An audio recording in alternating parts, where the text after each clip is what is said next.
भगवान ज्ञान गुण सागर जय, कपि सति लोक उजागर जय। जय श्री राम।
दुष्ट असुर, अश्व की नहीं, अब तुम्हारी जीवन लीला समाप्त होगी।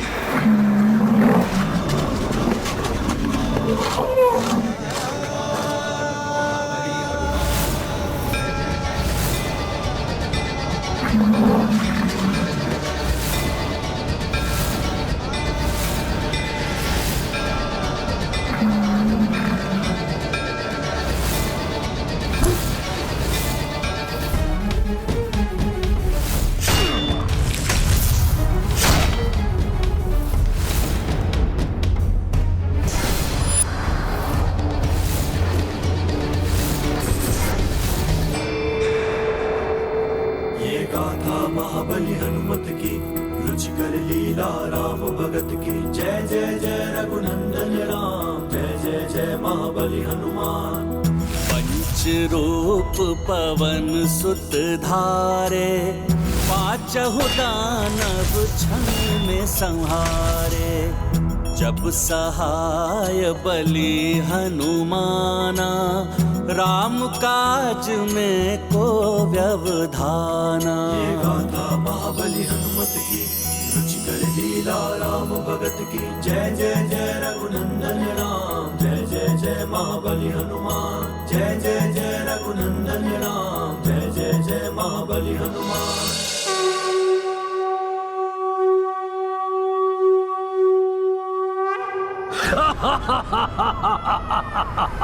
आश्चर्य, मेरे महादानवों का वध कर दिया इसने, मेरे महादानवों का।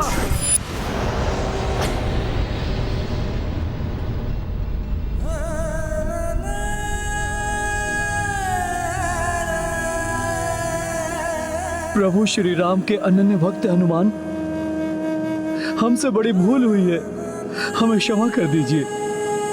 इससे पूर्व कि कोई और अनिष्ट घट जाए या हमारी बुद्धि को कोई फिर से प्रभावित करे, आप श्री राम के कार्य हेतु इस अश्व को ले जाइए हनुमान जी। इसमें आप दोनों का कोई दोष नहीं है, ये सब राक्षस निकुंभ ने किया है। संसार में अधर्म का विनाश करने के लिए अपनी माया से वो सबके विचारों को दूषित करने का प्रयास कर रहा है। सत्य है हनुमान जी, आपने हम दोनों भ्राताओं को अधर्म करने से बचा लिया। उस आसुरी शक्ति से हमारी रक्षा करने के लिए आपको शत शत नमन हनुमान जी। मेरी तो इच्छा है कि मैं जगत के सभी मनुष्यों को ऐसी आसुरी शक्तियों से रक्षित कर सकूं।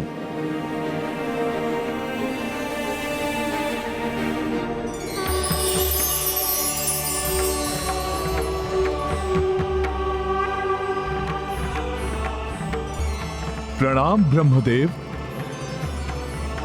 हनुमान, तुम तो सदैव से ही सबके संकट मोचन रहे हो। तुम्हारी इच्छा अवश्य पूर्ण होगी। मैं सृष्टिकर्ता ब्रह्मा ये विधान करता हूं कि अब से जिस भी घर एवं नगर के द्वार पर श्री राम का नाम लिखा होगा एवं तुम्हारे पंचमुखी रूप की प्रतिमा होगी, वहां कोई भी बुरी शक्ति या राक्षसी सोच प्रवेश नहीं कर पाएगी और तुम्हारी पंचमुखी प्रतिमा घर की 5 दिशाओं से रक्षा भी करेगी। जय श्री राम। ये गाथा महाबली हनुमत की, रुचिकर लीला राम भगत की। जय जय जय रघुनंदन राम, जय जय जय महाबली हनुमान। ब्रह्मा दिए हनुमत आसीसा, पंचमुखी महिमा हो विशेषा। नारायणपुर घर घर उभरा, पंचमुखी हनुमान का चित्रा। तत्पश्चात कपि सुनो भाई, अश्व हथेली लिए चढ़ाई। जन जन अरु राजा परनामा, उड़ चले अवध दिशा हनुमाना। ये गाथा महाबली हनुमत की, रुचिकर लीला राम भगत की। जय जय जय रघुनंदन राम, जय जय जय महाबली हनुमान।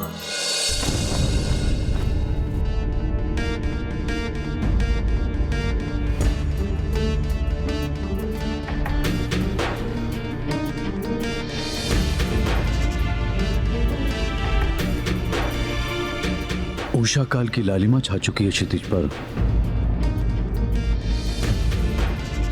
अब किसी भी क्षण सूर्यदेव की प्रथम रश्मि यहाँ की धरा को स्पर्श कर सकती है और यदि इस क्षण के पूर्व हनुमान नहीं आ पाए तो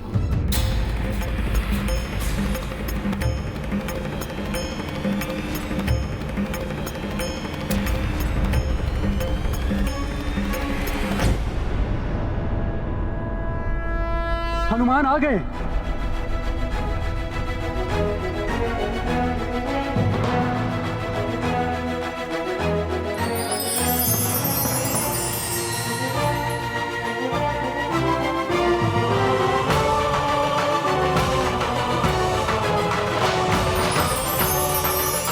किंतु सूर्यदेव की रश्मि तो धरा को स्पर्श करने वाली है।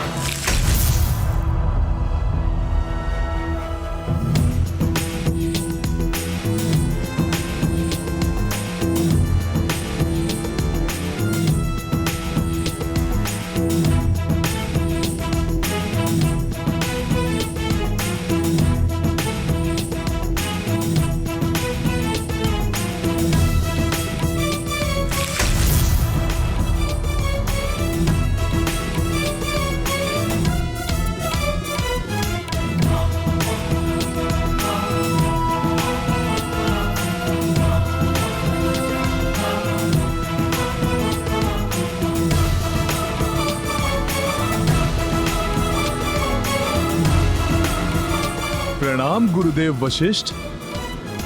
प्रणाम ऋषि श्रेष्ठ अगस्त्य। कल्याण हो। प्रणाम प्रभु। प्रणाम माता। माता, कहीं मुझे आने में विलंब तो नहीं हुआ ना? पुत्र हनुमान, तुम्हारे होते हुए प्रभु के कार्य में विलंब कैसे हो सकता है? माता, ये कार्य भी मैं प्रभु के प्रताप से ही पूर्ण कर पाया। अब प्रभु के अश्वमेध यज्ञ के संपन्न होते ही चहुं ओर धर्ममय, सुखमय राम राज्य की स्थापना हो जाएगी। माता, और तब राक्षसी सोच को विस्तारित होने का अवसर ही नहीं मिलेगा। हनुमान, यदि तुम चाहते हो कि सुख में राम राज्य स्थापित हो जाए, तो जब तक अश्व पूजा होती है तब तक तुम्हें जाकर एक और महत्वपूर्ण कार्य करना होगा। ऋषि श्रेष्ठ, आप आदेश दीजिए। तो सर्वप्रथम तुम ये बताओ कि अश्वमेध यज्ञ के विषय में तुम्हें कितना ज्ञान है एवं यज्ञ के अश्व का क्या महत्व है।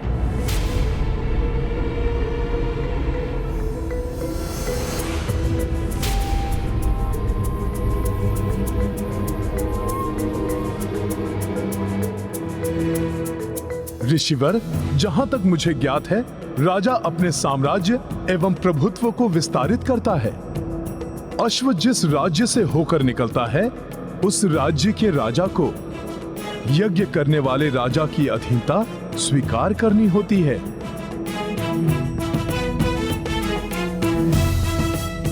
किंतु यदि कोई उस अश्व को रोकता है, तो उसे यज्ञ करने वाले राजा की सेना से युद्ध करना होता है। हाँ हनुमान, अंततः इस यज्ञ का लक्ष्य यह है कि समस्त राजा श्री राम की अधीनता बिना युद्ध के ही स्वीकार कर लें एवं राम राज्य में सम्मिलित हो जाएं। और यह तभी संभव हो सकता है हनुमान, जब स्वयं च्यवन ऋषि इस यज्ञ में भाग लें, क्योंकि वो उन महान ऋषियों में से एक हैं जो महातेजस्वी हैं, जिनके तप में अतुलनीय शक्ति है। ओम नमः शिवाय। ओम नमः शिवाय। ओम नमः शिवाय। च्यवन ऋषि के तपोबल से बड़े बड़े महाबली राजा भी थरथर कांपते हैं। उन्होंने अपने तप के प्रताप से इंद्रदेव को भी बंदी बना लिया था। आसुरी शक्ति एवं निशाचरी सोच वाले तो इनसे कोसों दूर ही रहते हैं। इस प्रकार श्री राम एवं तुम्हारे नाम के साथ ऋषि च्यवन का नाम मात्र जुड़ जाने से ही उनके तप का सम्मान करते हुए अनेकों भूपाल अश्व को नहीं रोकेंगे और बिना युद्ध किए ही प्रभु श्री राम के राज्य को स्वीकार कर लेंगे।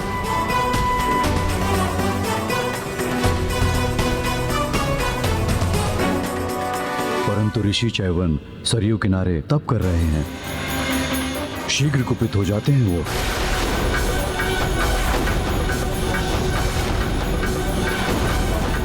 छोटी सी बात पर कठोर से कठोर श्राप दे सकते हैं।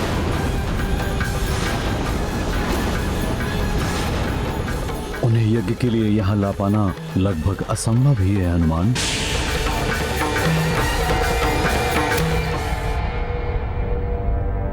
गुरुवर, प्रभु का कार्य है, प्रयास तो करना ही होगा मुझे।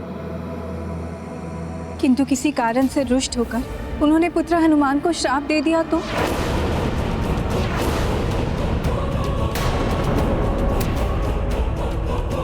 माता,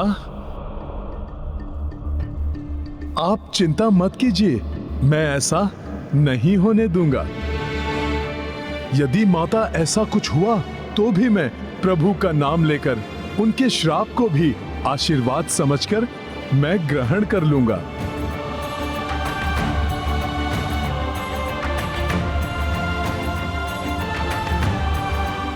माता, किंतु मैं ऋषि च्यवन को लेकर अवश्य आऊंगा।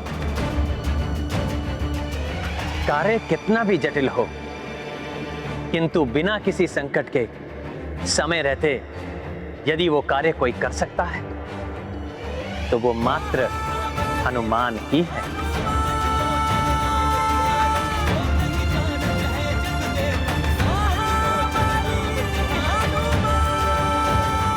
प्रभु, मुझ पर आपका ये विश्वास ही मेरी शक्ति है। अब इस कार्य को सफल होने से कोई नहीं रोक सकता।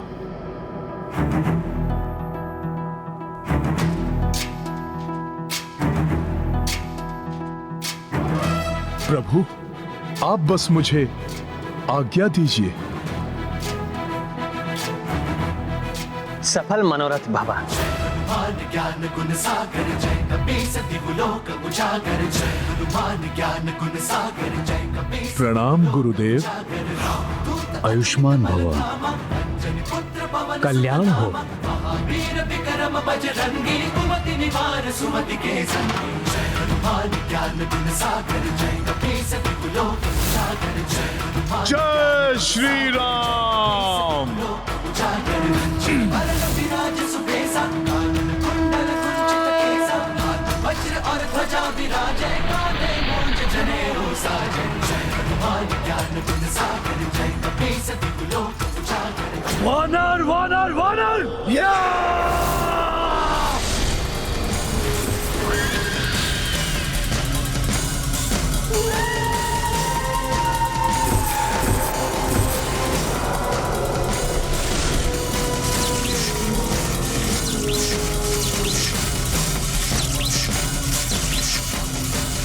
ये वानर ही मेरी राह का रोड़ा है। अश्व को अयोध्या पहुंचाया और अब चैवन ऋषि को लाने चल दिया। नहीं, चैवन ऋषि के आने का अर्थ है राम राज्य की शीघ्र स्थापना। तब हम आसुरी सोच से पतित नहीं कर पाएंगे मनुष्यों को, तो कैसे होगा पाप का विस्तार, कैसे होगी अधर्म की जय।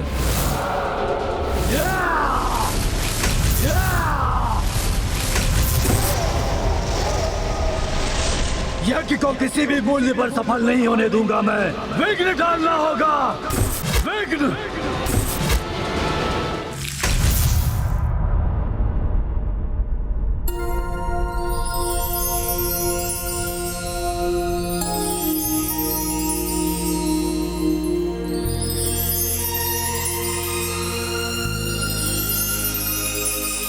कैसी सात्विक ऊर्जा उपस्थित है यहाँ चहुओर। ओम नमः शिवाय। सत्य ही कहा था ऋषिवर अगस्त्य ने।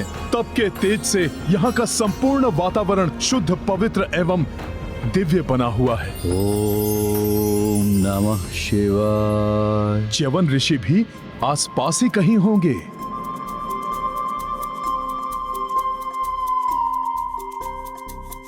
ओम नमः शिवाय। ये ऋषिवर च्यवन कहाँ है? ओम नमः शिवाय। ओम नमः शिवाय।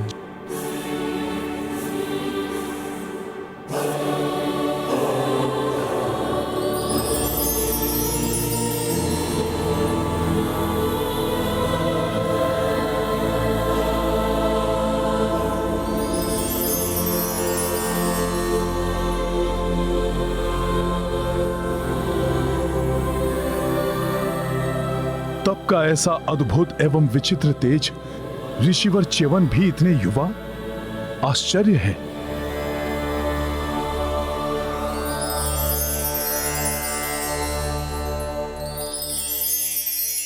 ये क्या, बाहर से तो युवा है किंतु भीतर से वृद्धता भी झलक रही है। ये क्या पहेली है? ये कोई माया है या तप का तेज या फिर कुछ और? वहीं रुक जाओ और निकट जाने का साहस मत करना।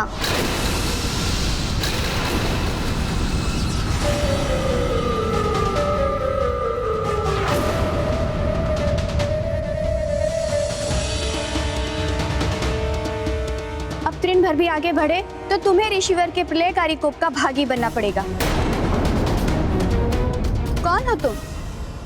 प्रणाम माता। मैं प्रभु श्री राम का सेवक हनुमान हूं।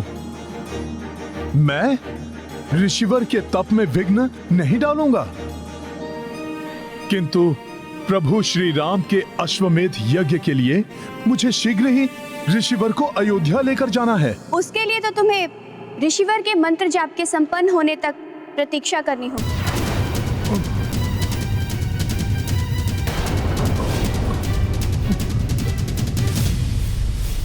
परंतु माता, प्रतीक्षा करूंगा तो अश्वमेध यज्ञ का मुहूर्त ही निकल जाएगा। हनुमान, प्रतीक्षा करने के अतिरिक्त तुम्हारे पास अन्य कोई विकल्प नहीं है।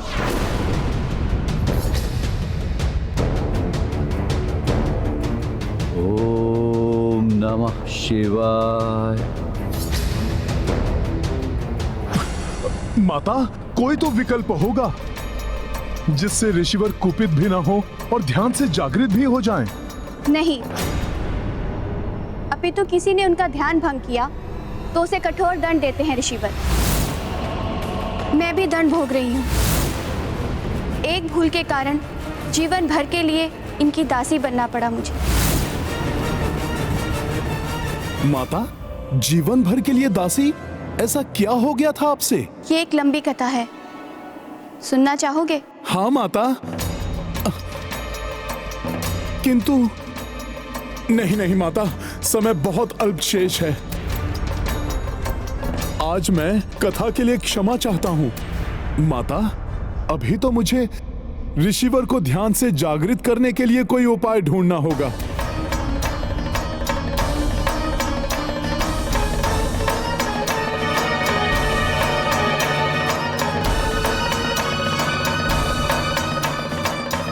क्या हुआ हनुमान? तुम्हारे मन में कोई जिज्ञासा उठ रही है? जिज्ञासा तो है माता।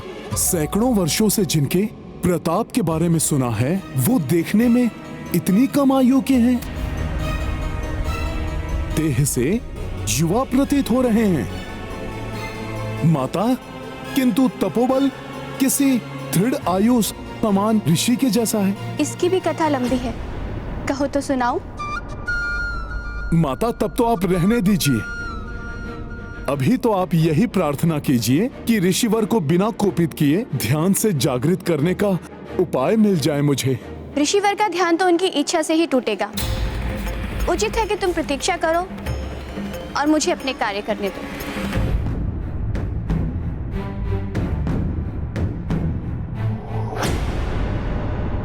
ये तो बड़ी ही दुविधा उत्पन्न हो गई। प्रतीक्षा करूंगा तो मुहूर्त निकल जाएगा, और यदि ऋषिवर का तप भंग हुआ तो अनिष्ट हो जाएगा। क्या करूं मैं? ऋषिवर का ध्यान तो उनकी इच्छा से ही टूटेगा। उचित है कि तुम प्रतीक्षा करो और मुझे अपने कार्य करने दो।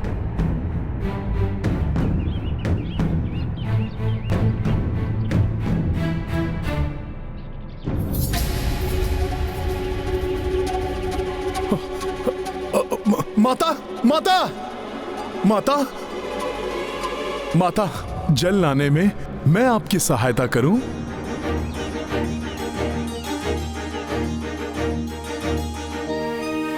जिससे कि मैं उतने समय में ऋषिवर की कथा भी सुन सकूं।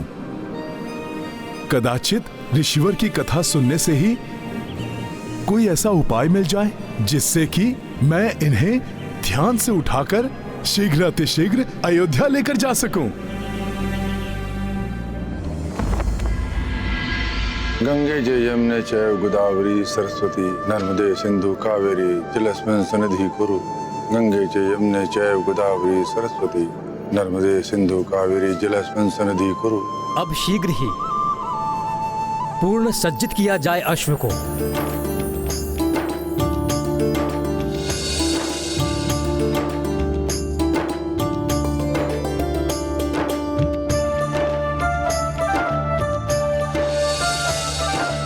पुत्र राम, अब आपको सूर्यवंश के चिन्ह से अंकित जयपत्र को अश्व के मस्तक पर बांधना होगा।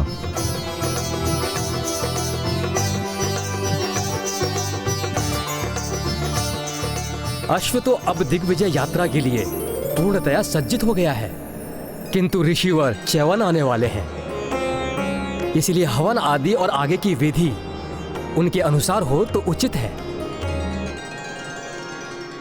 किंतु यदि हनुमान महर्षि च्यवन को मनाने में असफल रहे तो कहीं उनकी प्रतीक्षा करते करते शुभ मुहूर्त का समय ना निकल जाए। हमने सदैव हनुमान पर विश्वास किया है और उन्होंने सदैव हमारे विश्वास की लाज रखी है। हनुमान आज भी असफल नहीं होंगे।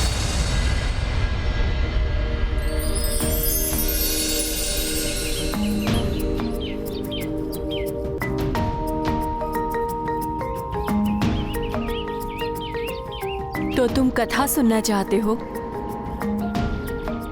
कहाँ से आरंभ करूं?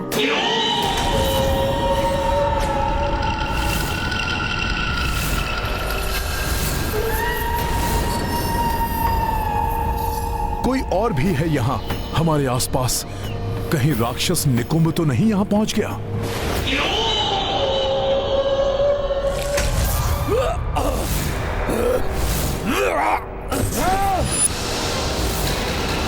अवश्य ही ये च्यवन ऋषि के तप की ऊर्जा है जो इस क्षेत्र की रक्षा कर रही है।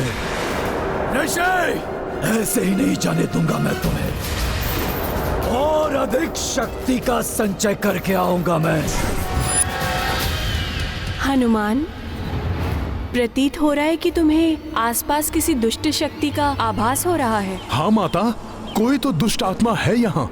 उसकी चिंता तुम मत करो हनुमान।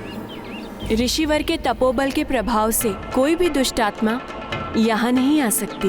तब तो ऋषिवर के विषय में जानना बहुत आवश्यक है मेरे लिए। कदाचित मेरी समस्या का हल वहीं से निकल आए। उचित है हनुमान। तो सुनो, बहुत समय पूर्व की बात है। ऋषिवर च्यवन कठोर तप में लीन थे। दिन बीते, मास बीते और फिर वर्ष।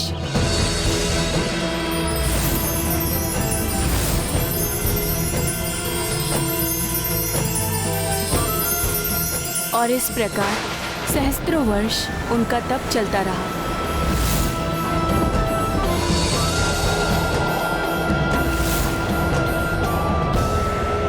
समय के साथ ही उनके तप का तेज इतना अधिक बढ़ गया था कि उनके नेत्रों से प्रज्वलित ऊर्जा निकलने लगी।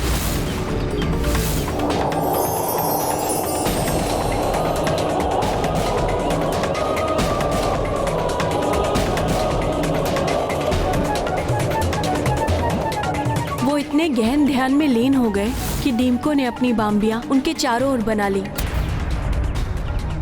फिर भी उनकी तपस्या अनवरत चलती रही। उनके तप की तरंगे संपूर्ण वातावरण को प्रभावित कर रही थी। उनके नेत्रों से निकलने वाली प्रज्वलित ऊर्जा बाम्बी के छिद्रों से बाहर निकलकर कौतूहल जगा रही थी। उन्हीं दिनों तीर्थ यात्रा पर अपनी पुत्री सुकन्या एवं सेना के साथ निकले हुए मनुपुत्र राजा शर्यार्थी ने नर्मदा नदी के किनारे पड़ाव डाला। वहीं निकट के वन में ऋषि च्यवन तप में लीन थे। उनके तप की तरंगों के प्रभाव से आकृष्ट होकर सुकन्या अपनी सखियों के साथ उस ओर निकल पड़ी।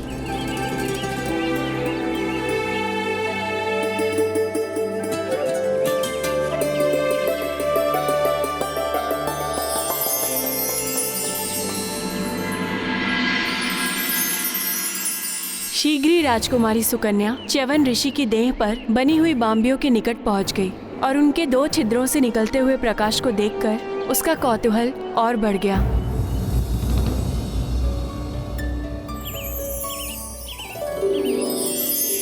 कितनी विचित्र है ये दीमकों की बाम्बी,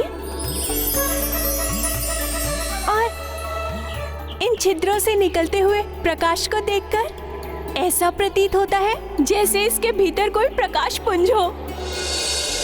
मैं देखती हूँ कि ये प्रकाश पुंज है क्या। सुकन्या को भय तो लग रहा था, किंतु कौतूहलवश उसने एक तीक्ष्ण तृण को उठाया और बाम्बी के निकट पहुंच गई। तीक्ष्ण तृण? ऐसा कौतूहल तो संकट का कारण बन सकता था माता। हाँ हनुमान, सत्य से अनभिज्ञ राजकुमारी सुकन्या ने कौतूहलवश उस तीक्ष्ण तृण को बाम्बी के छिद्र में ठोक दिया। माता, कौतूहल तो वैसे अच्छा है, क्योंकि कौतूहल ही नवीन ज्ञान अर्जित करने के लिए प्रेरित करता है। किंतु कौतूहलवश असावधानी से किया गया कार्य कभी कभी घातक भी बन जाता है। हाँ हनुमान, जैसे ही उसने तृण बाहर निकाला उसे छिद्र से रक्त बहता हुआ दिखाई दिया। भयाक्रांत हो गई वो। उसे विश्वास ही नहीं हो रहा था कि वो ऐसी भूल कर बैठी है। तभी एक घायल ऋषिवर को बाम्बी से निकलते हुए देखकर भयभीत सुकन्या अपनी सखियों के संग वहाँ से भाग निकली। राजकुमारी सुकन्या, ये तो कोई ऋषि है, चलिए यहाँ से। ऋषिवर का क्रोध अपने चरम पर था। राजकुमारी सुकन्या, मेरी सहस्त्रों वर्षों की तपस्या भंग कर दी तुमने और ये संसार देखता रह गया। इस अपकृत्य का दंड तुम ही नहीं समस्त सृष्टि भोगेगी। नष्ट कर दूंगा मैं सब कुछ, कोई नहीं बचेगा मेरे कोप से।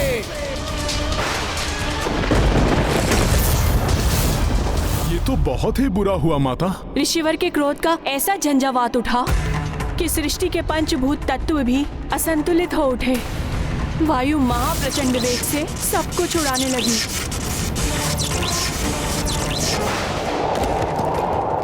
नदियों के जल ने भीषण रूप धारण कर लिया।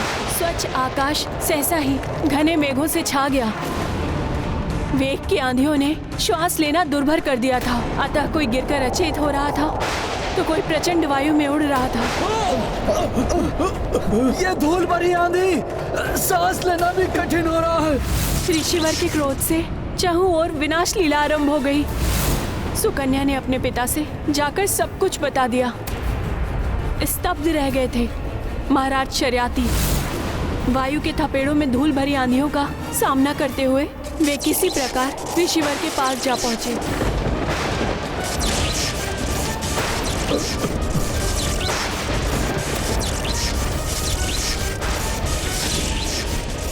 क्षमा ऋषिवर, क्षमा। मेरी पुत्री के इस कृत्य के लिए मैं क्षमा चाहता हूँ। अपने इस कोप को शांत कर लीजिए ऋषिवर। प्रकृति असंतुलित हो चुकी है। शांत हो जाइए ऋषिवर, शांत हो जाइए। महाराज शर्याती की क्षमा याचना का ऋषि के कोप पर कोई प्रभाव नहीं पड़ा और उसे देखकर सुकन्या भी उनके चरणों में गिर पड़ी। सृष्टि में प्रलय की स्थिति उत्पन्न हो रही है ऋषिवर।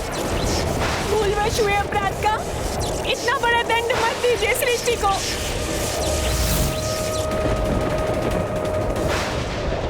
भूलवश किया गया हो या जानते हुए, अपराध अपराध होता है और अपराधी को दंड मिलना चाहिए।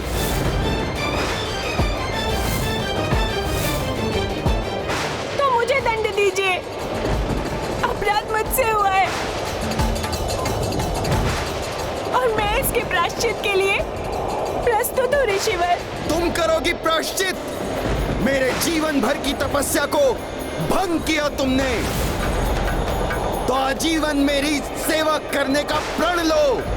विवाह करो मुझसे।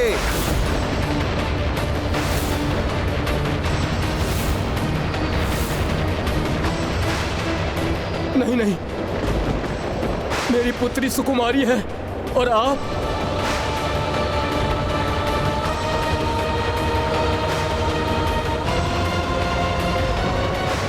स्वीकार है मुझे।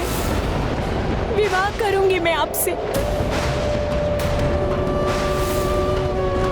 सदैव आपकी सेवा का प्रण लेती हूँ मैं।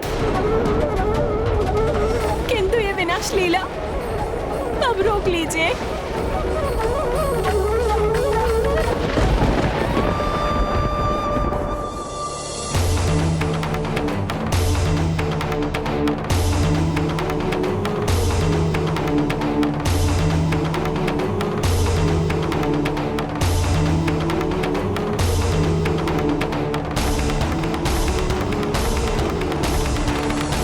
ये तो अनुचित था माता। फिर क्या हुआ? विवाह हुआ या नहीं?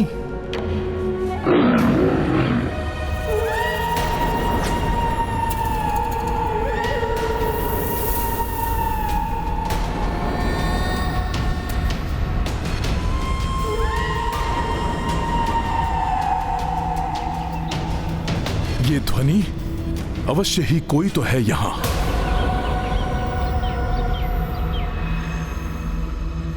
विवाह हुआ हनुमान।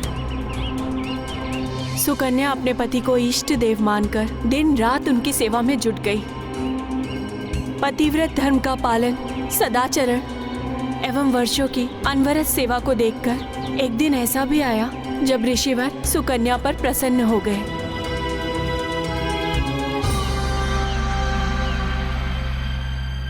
सुकन्या, तुमने श्रेष्ठ धर्म पालन एवं निस्वार्थ सेवा से मुझे प्रसन्न कर दिया, किंतु मुझे दुख है।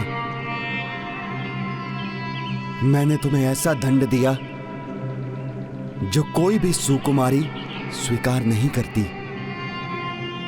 तुम सुंदर तरुणी और मैं एक नेत्र वाला कृशकाय वृद्ध। किसी प्रकार मेरा नेत्र मुझे वापस मिल जाता, मेरी युवा अवस्था लौट आती, तो मैं तुम्हें वो सुख दे पाता जो तुमने मुझे अपनी सेवा से दिया है। ऐसा संभव है ऋषिवर? प्रणाम ऋषिवर। प्रणाम माते। आप? मैं अश्विनी कुमार हूं ऋषिवर, पिताश्री सूर्यदेव और माता प्रभा का पुत्र। चिकित्सा विज्ञान एवं औषधीय शास्त्र से परिपूर्ण आयुर्वेद का विशेषज्ञ हूं मैं आपको ऐसी औषधि प्रदान कर सकता हूं जिससे आपका एक नेत्र एवं आपका यौवन लौट आएगा और आप मुझसे भी अधिक सुंदर और हृष्टपुष्ट दिखाई देने लगेंगे। किंतु प्रतिफल स्वरूप पहले आपको यज्ञ में अन्य देवताओं की भांति मेरे लिए भी हविष्य अर्पण करना होगा, जिससे कि मैं भी देवताओं की पंक्ति में बैठने का अधिकारी बन सकूं।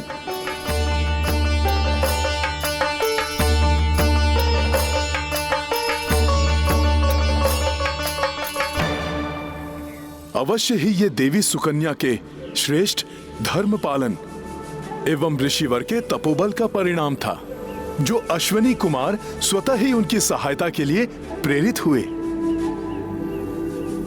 फिर क्या हुआ माता? कर्म फल तो मिलता ही है हनुमान।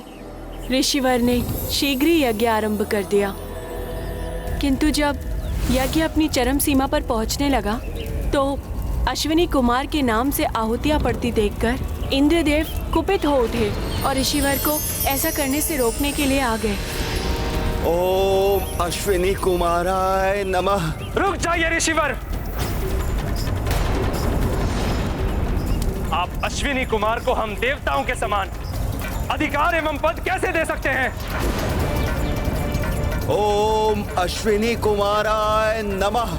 यदि आप नहीं रुके ऋषिवर तो हमें बल प्रयोग करना पड़ेगा। ओम अश्विनी कुमाराय नमः।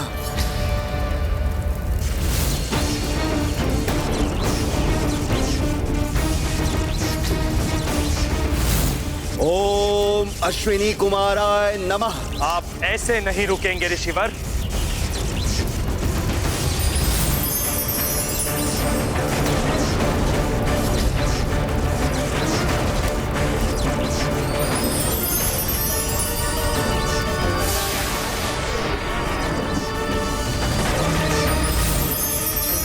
नहीं ऋषिवर, रुक जाइए ऋषिवर।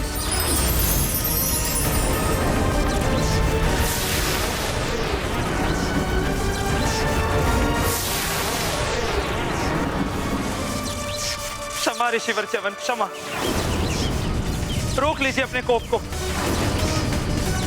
मैं वचन देता हूं कि आपकी इच्छा अनुसार अब से अश्विनी कुमार को हम देवताओं के समान ही वे सम्मान और भविष्य के अधिकारी होंगे।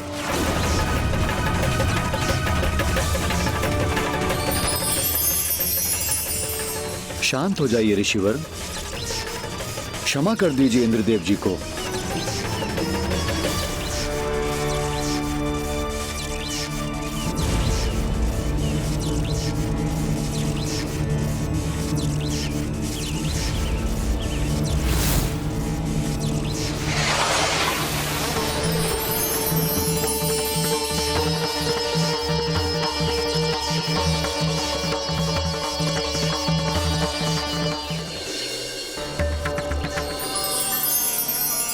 आपने मुझे देवताओं के समान अधिकार दिलाए, आपको धन्यवाद ऋषिवर।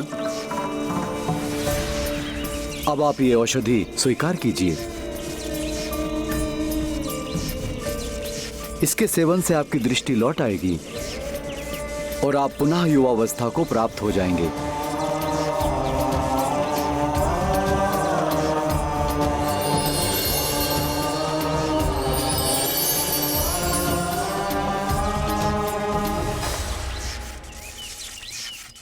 और मैं ये घोषणा करता हूं,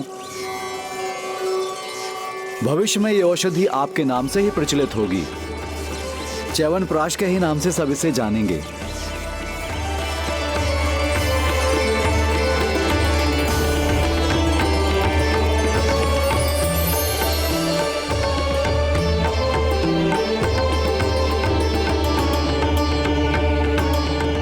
तत्पश्चात उस औषधि के प्रभाव से ऋषिवर के नेत्र वापस आ गए और ऋषिवर एवं सुकन्या दोनों का यौवन पुनः वापस आ गया।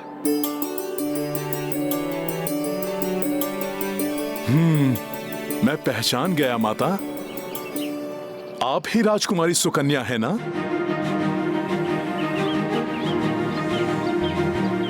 माता, आप दोनों की कथा से मुझे इतना तो ज्ञात हो गया है कि ऋषिवर मात्र शीघ्र कुपित ही नहीं होते, अपितु वो भावुक भी हैं, न्याय भी करते हैं। हो सकता है इन्हीं सब के मध्य से ऋषिवर को ध्यान से जागृत करने का कोई उपाय निकल आए। हाँ हनुमान, लक्ष्य को ध्यान में रखकर निरंतर आगे बढ़ने वाला ही लक्ष्य को प्राप्त कर सकता है।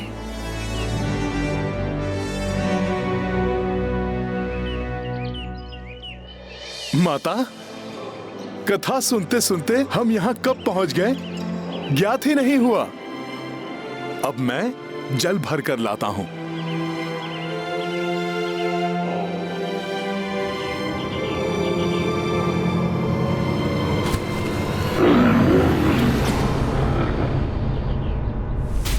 कहीं कोई दिखाई नहीं दे रहा है, कदाचित कोई वन्य जीव हो।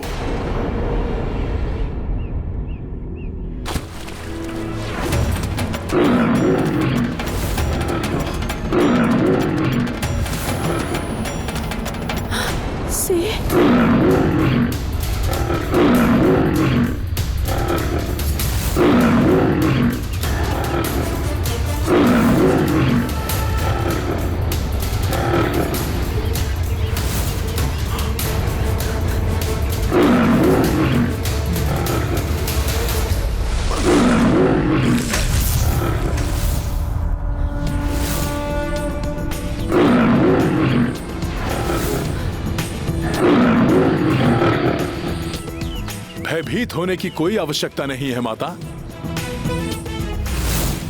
मैं संभाल लूंगा सिंह को। रुक जाओ हनुमान, जीव हिंसा ऋषिवर के सिद्धांतों के विपरीत है,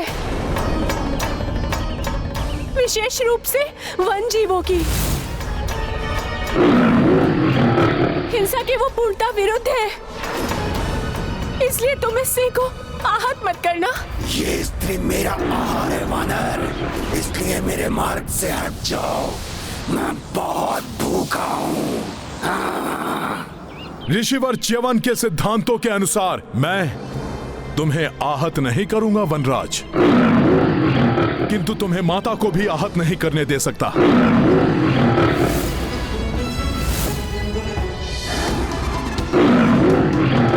हनुमान, मैं तो इस सिंह का स्वाभाविक आहार हूँ, इसलिए इसे रोकना उचित नहीं है। और यदि मेरी देह से किसी जीव की क्षुधा शांत होती है तो ये मेरा सौभाग्य ही होगा। यदि तुमने माता को आहार बना लिया तो ऋषिवर च्यवन की रक्षा कौन करेगा? उन्हीं के सिद्धांतों के कारण तुम सब वन्य जीव इस वन में सुरक्षित रहते हो, इसलिए उचित होगा कि तुम लौट जाओ। वानर, ये तो विधि का विधान है कि हम सिंह किसी को भी अपना आहार बना सकते हैं। यदि तुम इस स्त्री को बचाना चाहते हो तो उसके स्थान पर तुम्हें मेरा आहार बनना स्वीकार करना होगा। ये तो सत्य ही है कि ईश्वर ने सिंह को आखेट करके ही उदर पोषण का अधिकार दिया है। क्या सोच रहे हो वानर? मेरा आहार बनो, अन्यथा मेरे मार्ग से हट जाओ। ये तो विचित्र दुविधा उत्पन्न हो गई है। यदि मैं स्वयं को प्रस्तुत करूं तो प्रभु का कार्य अपूर्ण रह जाएगा, और यदि मैंने सिंह का प्रस्ताव स्वीकार नहीं किया तो माता की रक्षा में। क्या सोच रहे हो वानर? मेरा आहार बनो, अन्यथा मेरे मार्ग से हट जाओ। हनुमान, सिंह का आहार मुझे बनने दो। तुम्हें तो अभी अनेक कार्य करने हैं। ये सत्य है माता कि मुझे अनेक कार्य करने हैं। प्रभु श्री राम के सुख में राज्य को स्थापित होते हुए भी देखना है, किंतु इन परिस्थितियों में मेरा कर्तव्य ये कह रहा है कि मुझे अपने जीवन की बलि दे देनी चाहिए।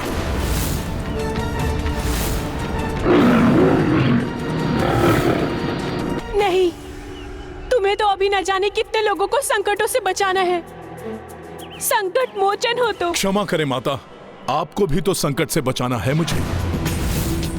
आप बस मेरा इतना ही कार्य कर दीजिएगा। जब ऋषिवर ध्यान से उठें, उन्हें शीघ्र अतिशीघ्र अयोध्या पहुंचने के लिए कह दीजिएगा। कहीं प्रभु श्री राम का कार्य मध्य में ही ना रुक जाए।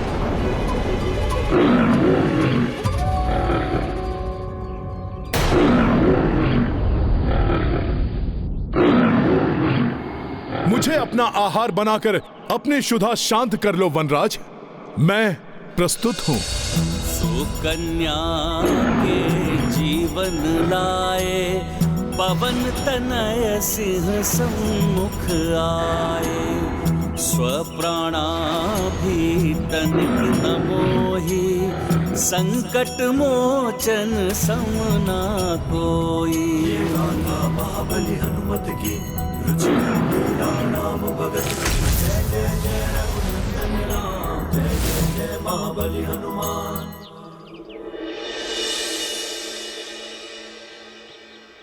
उठो हनुमान।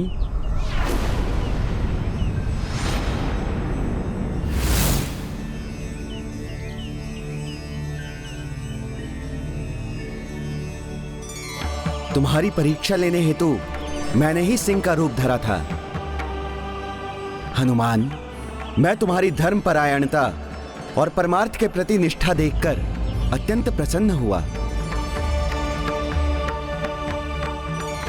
प्रणाम ऋषिवर। कल्याण हो हनुमान। कहो, क्या इच्छा है तुम्हारी? क्या वरदान दूं मैं तुम्हें? मेरे लिए तो यही सबसे बड़ा वरदान होगा ऋषिवर कि आप मेरे साथ अयोध्या चलें और प्रभु श्री राम के अश्वमेध यज्ञ में आप भाग लें। स्वयं प्रभु श्री राम ने मुझे यहां आपको लाने भेजा है। स्वयं प्रभु श्री राम ने अपने इस तुच्छ भक्त को बुलाया है। अब ये भक्त प्रभु श्री राम के आदेश का पालन करने में एक क्षण का भी विलंब नहीं करेगा। प्रभु श्री राम ने अपनी अयोध्या नगरी में अपने भक्त को बुलाकर उसका जीवन धन्य कर दिया है। मैं आ रहा हूं प्रभु श्री राम, मैं आ रहा हूं। अद्भुत है ऋषि च्यवन की भक्ति, विलक्षण है इनका प्रभु प्रेम।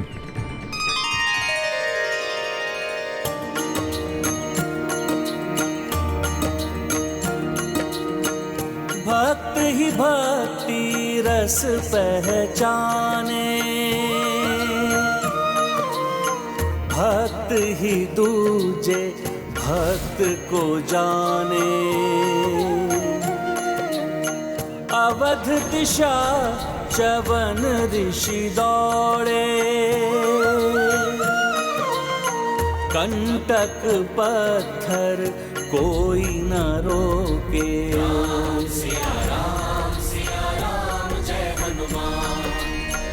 देख कपि भावुक हो आई, ऋषि प्रतिपद प्रहस्त उठाई। जय जय अवधपति श्री राम, जय च्यवन ऋषि जय हनुमान। राम सिया राम जय हनुमान। ये गाथा महाबली हनुमत की, रुचि कर लीला राम भगत की। जय जय जय रघुनंदन राम, जय जय जय महाबली हनुमान।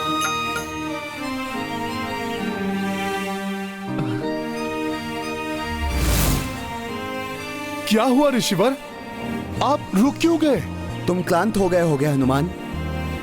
कब तक इस प्रकार मेरे पांव के नीचे अपने हाथ रखकर मुझे कष्ट पहुंचने से सुरक्षित रखोगे?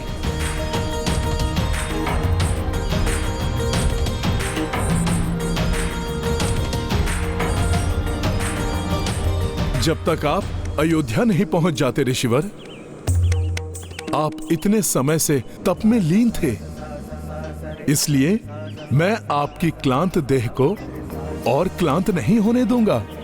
अब चिंता ना करिए, प्रभु कृपा से मुझे कुछ नहीं होगा। तुम धन्य हो हनुमान, धन्य हो। तुम अभी भी अपनी नहीं, मात्र मेरी चिंता कर रहे हो। परमार्थ का ऐसा परम भाव मैंने किसी और में नहीं देखा। हे ऋषिवर, ये परमार्थ नहीं, ये तो मेरा परम स्वार्थ है। आप जैसे राम भक्त की सेवा कर मैं तो अपने प्रभु श्री राम की ही सेवा कर रहा हूं। इसलिए यदि आपको आपत्ति ना हो तो आप मेरे हाथ पर विश्राम करते करते चलिए। मैं आपको समय पर अयोध्या पहुंचा दूंगा। उचित है हनुमान, किंतु स्मरण रहे, मार्ग में मेरे विश्राम में कोई बाधा नहीं आनी चाहिए। यदि ऐसा हुआ तो मैं उसी क्षण नीचे उतर जाऊंगा। फिर तुम्हें मेरे साथ उड़कर नहीं अपितु चलकर जाना होगा। और हां हनुमान, मेरी निद्रा भी भंग नहीं होनी चाहिए, अन्यथा मेरे क्रोध की ज्वालामुखी फट सकती है। ऋषिवर, मैं सावधान रहूंगा। आप निश्चिंत होकर मेरे हाथों पर विराजमान हो जाइए।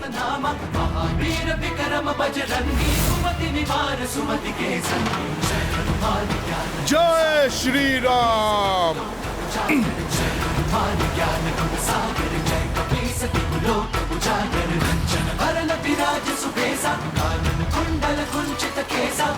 वज्र और ध्वजा विराजे, कांधे मूंज जनेऊ साजे। ज्ञान गुण सागर जय कपीसति कुलोक। आइए ऋषिवर। ज्ञान गुण सागर जय कपीसति कुलोक उजागर।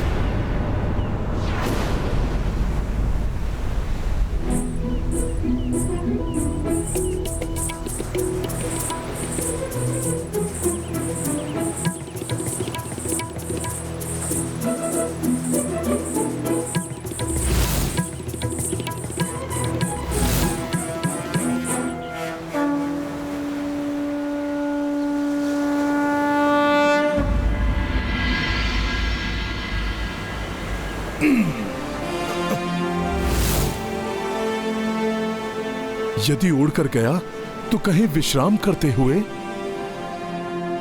निद्रा में ऋषिवर की पकड़ ढीली पड़ गई तो वो गिर सकते हैं। इसलिए मुझे चलकर ही जाना चाहिए। जय श्री राम।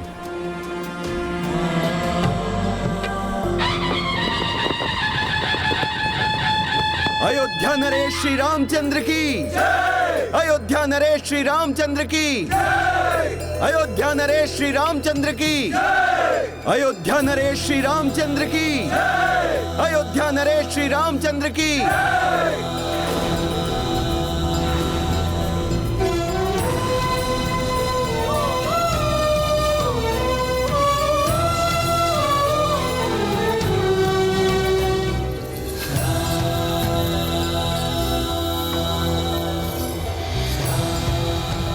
दूर दूर से अनेकों ऋषि मुनि, राजा महाराजा एवं अन्य अतिथि पधार चुके हैं। मुझे विश्वास है शीघ्र ही ऋषि च्यवन को लेकर हनुमान भी आ जाएंगे।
कैसे विचित्र मायावी वृक्ष हैं ये, जिनकी जड़ें पृथ्वी से बाहर निकलकर मुझे जकड़ने का प्रयास कर रही हैं।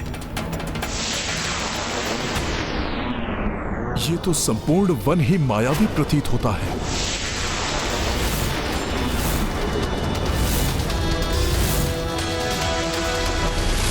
इस प्रकार तो ऋषिवर की निद्रा भंग हो सकती है, फिर उनका क्रोध जागृत हुआ तो अनर्थ हो जाएगा। मार्ग में मेरे विश्राम में कोई बाधा नहीं आनी चाहिए। यदि ऐसा हुआ तो मैं उसी क्षण नीचे उतर जाऊंगा। और हाँ हनुमान, मेरी निद्रा भी भंग नहीं होनी चाहिए, अन्यथा मेरे क्रोध की ज्वालामुखी फट सकती है।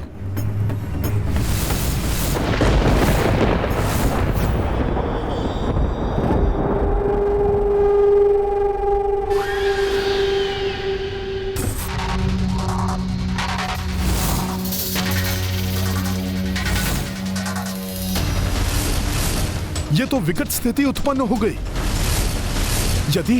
यदि मैं झटक कर इन जड़ों को अपने पांव से मुक्त करता हूं तो ऋषिवर की निद्रा भंग होने की संभावना है, और यदि मेरे पांव मुक्त ना हो तो आगे ही नहीं बढ़ पाऊंगा मैं।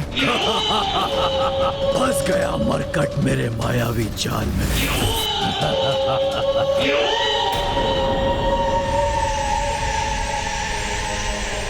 अब ये लताएं भी बांध रही हैं मुझे। शीघ्र ही मुझे इस संकट निवारण का कोई उपाय सोचना होगा।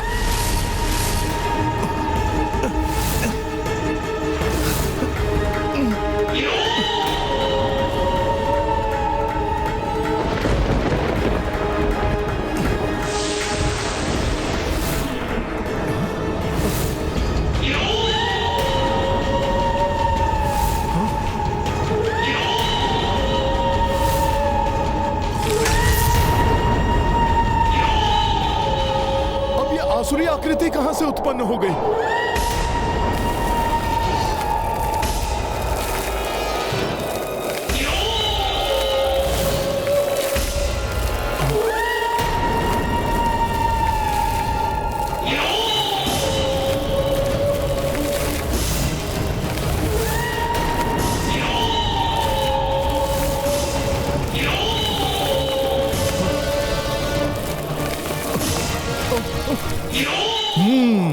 समझ गया, ये कोई आसुरी चाल है। ऋषिवर के विश्राम को भंग कर उनके कोप को जागृत करने की, जिससे कि वो मुझे ही दंड दे दे और मैं उन्हें अयोध्या तक न ले जा सकूं। किंतु मैं ऐसा कदापि नहीं होने दूंगा।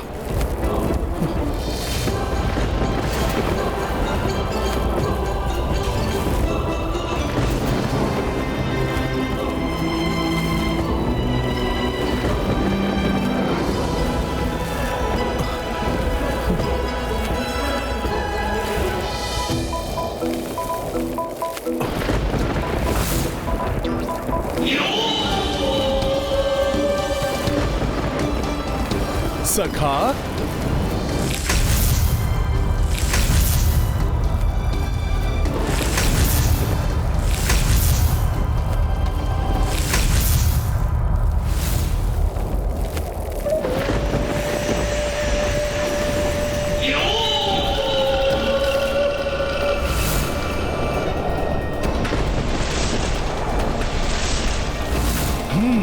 तो ये उपाय है इस दुष्ट के मुख को बंद करने का।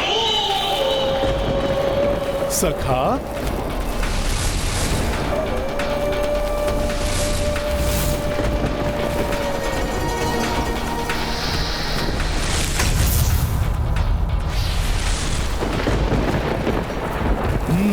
इस आसुरी मुखाकृति से तो छुटकारा प्राप्त हुआ।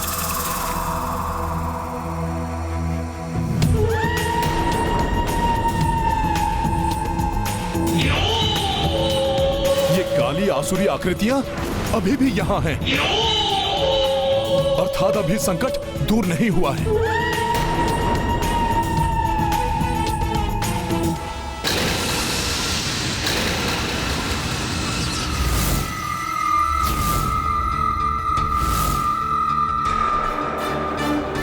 ऋषिवर को आहत नहीं होने दूंगा मैं।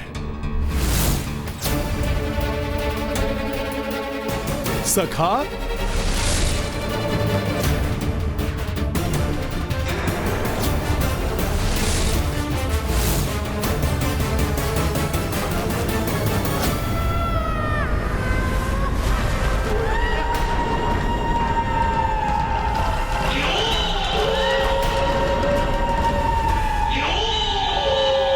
इस प्रकार आगे बढ़ने में तो अपार संकट है।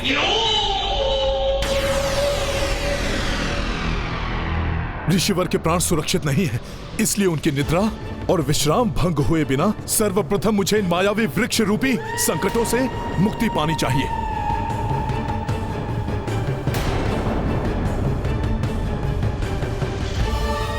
सोच सोच कर भली भांति सोचा हुआ वार करता हूँ मैं मरकाट। ये मत सोचना कि विफल हो गया निकुंभ, मेरी योजना अवश्य सफल होगी मरकाट।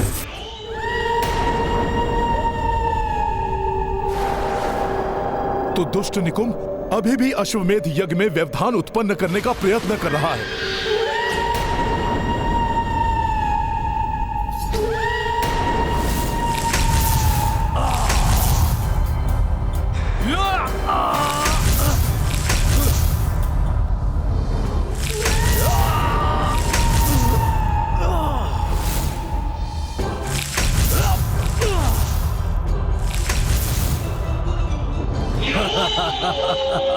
चिंतित है मरकट, होने दो चिंतित, परंतु कुछ नहीं कर पाएगा। मेरी माया से बच नहीं सकेगा वो। सर्वप्रथम ऋषिवर के विश्राम की उचित व्यवस्था करता हूँ, उसके उपरांत ही इन असुरों को मार्ग से हटाऊंगा मैं। सखा,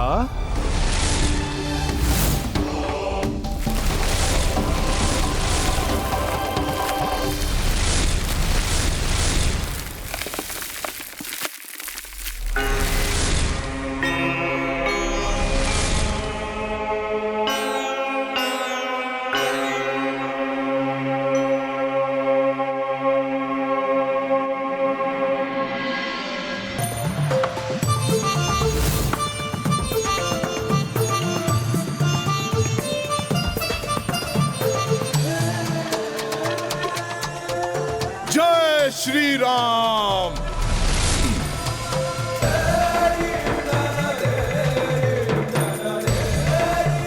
क्षमा कीजिए ऋषिवर, उन दुष्ट असुरों के कारण मुझे अपने हाथ से उतारना पड़ा आपको, परंतु यहां आपकी निद्रा भंग नहीं होगी। प्रभु श्री राम की, प्रभु श्री राम की। अयोध्या नरेश प्रभु श्री राम को हम ऋषिगणों का प्रणाम। प्रणाम गुरुदेव।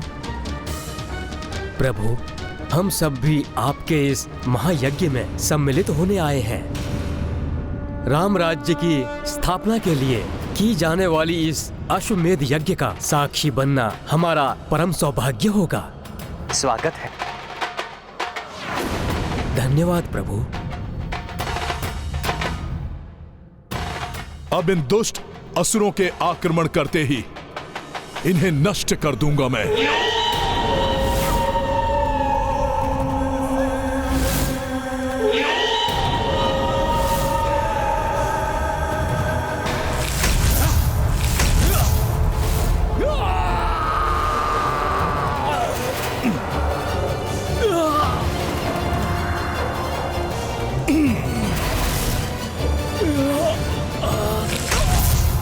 बताओ मुझे, तुम्हारे अन्य सहयोगी कहां हैं? रोक नहीं सकोगे तुम मुझे मरकट, भले ही कितने प्रयत्न कर लो तुम। निकुंभ हूं मैं, सहो मेरे असुर सेवकों के प्रहार।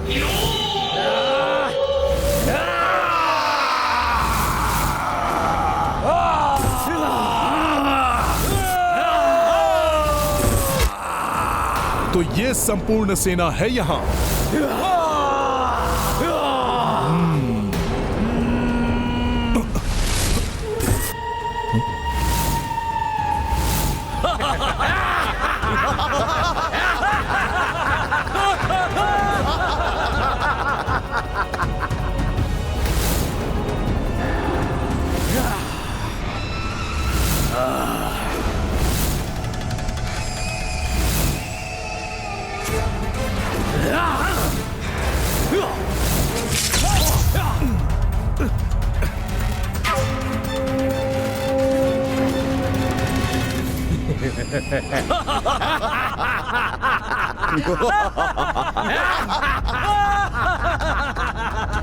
अरे ये क्या है?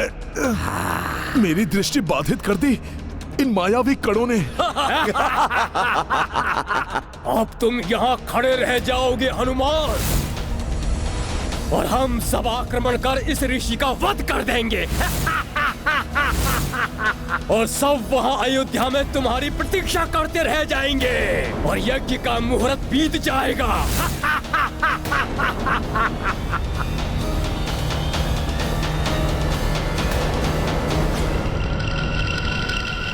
यज्ञ के लिए अश्व विधिवत रूप से तैयार है। अन्य सभी प्रबंध हो चुके हैं, किंतु हमारे पास समय शेष नहीं है।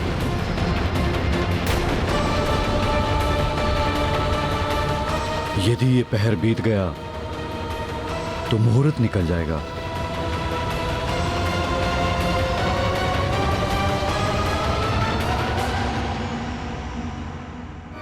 कहाँ है हनुमान?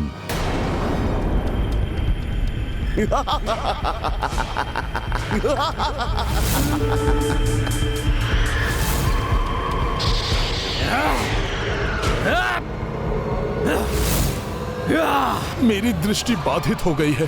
कहीं ये दुष्ट राक्षस ऋषिवर की निद्रा ना भंग कर दें। यदि ऐसा हुआ तो अनर्थ ही हो जाए। राम भक्त महाबली हनुमान को जानना हो तो चैनल को सब्सक्राइब करें और बेल आइकॉन दबाना न भूलें।